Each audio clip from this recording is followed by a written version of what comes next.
Olá, gente, bom dia. Vamos dar início à nossa aula hoje de História. E a gente hoje vai estar trabalhando, gente, as ciências dentro do Renascimento Cultural. Semana passada nós trabalhamos a literatura e hoje, para a gente finalizar o nosso capítulo, a gente vai estar trabalhando e conhecendo como eram as ciências dentro do Renascimento Cultural. Vamos lá? Ciências.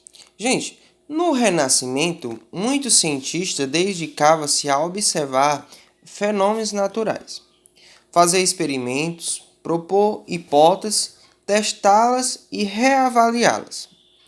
O próprio Leonardo da Vinci defendia que repetir ensinamentos do passado sem uma verificação pessoal significava, gente, apenas valorizar a memória e não o entendimento verdadeiro dos fenômenos do mundo.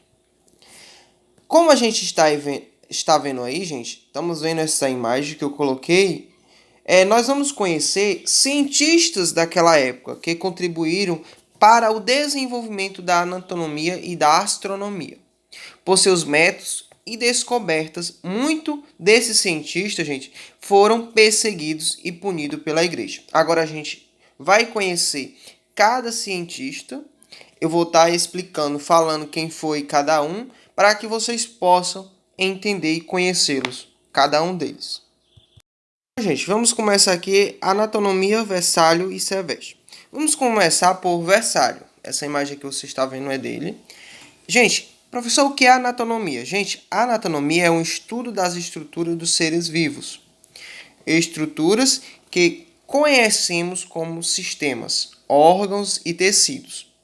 Um dos principais métodos para realizar esses estudos é a dissecação. Dissecar, o que é? Consiste em separar as partes de um organismo com o objetivo de estudá-las. Entre os séculos XV e XVI, muitos humanistas, gente, se interessaram pelos estudos de anatomia. As dissecações despertavam o interesse de artistas e cientistas. Porém, na época, a dissecação de cadáveres era combatida por teólogos cristãos que entravam em conflito com os humanistas. Em 1543, foi publicado, gente, das Organização do Corpo Humano, um dos mais completos livros de anatomia humana, escrito até aquele momento de autoria do belga André Vesálio, que é esse bonitinho aí que vocês estão vendo. 1514 a 1564, Vesálio é considerado o fundador dos estudos modernos de anatomia humana. Ele havia estudado anatomia por meio de dissecação de cadáveres. Seus estudos, gente, ajudaram a superar ideais equivocados a respeito do funcionamento do corpo humano e contribuíram para o desenvolver novos procedimentos cirúrgicos. A gente vai conhecer, gente, Seveso. O médico espanhol Miguel de Seveso, 1511-1553. Também utilizou, gente, a dissecagem para estudar a anatomia humana. Ele foi o primeiro a descrever a circulação do sangue nos pulmões. Tanto Vesálio como Seveso escreveram suas obras a partir de ideais renascentistas, tendo o homem como centro de suas preocupações. Ambos foram perseguidos, gente, por autoridades religiosas que desaprovavam esses estudos. Vesálio vivia em Madrid quando foi condenado pela Inquisição Espanhola. Já Seveso foi preso em Genebra, na Suíça, pelos reformadores do cristianismo, sendo queimado por ordem desses religiosos em 1553. A gente vai conhecer a astronomia de Copérnico e Galileu.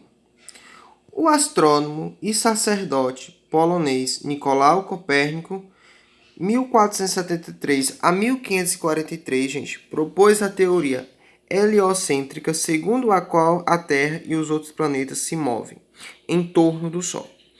Essa teoria contrariava a interpretação bíblica da época, pela qual o Sol se movia em torno da Terra, teoria geocêntrica. Copérnico evitou divulgar suas ideias, porque temia a reação das autoridades católicas. Seu livro, intitulado Da Revolução de Esfera Celeste, foi publicado no ano de sua morte, 1543, provocando indignação entre os religiosos. Posteriormente, analisando a teoria de Copérnico, cientistas como o alemão Johannes Kepler, 1571 a 1630, e o italiano Galileu Galilei, 1564 a 1642, passaram a defendê-la. Por isso, Galileu também foi acusado de heresia pelas autoridades católicas. Ele negou publicamente suas convicções para livrar-se da pena de morte. Atualmente, em vários países, a religião exerce menos influência sobre as pesquisas científicas. No entanto, algumas pesquisas ainda geram polêmicas.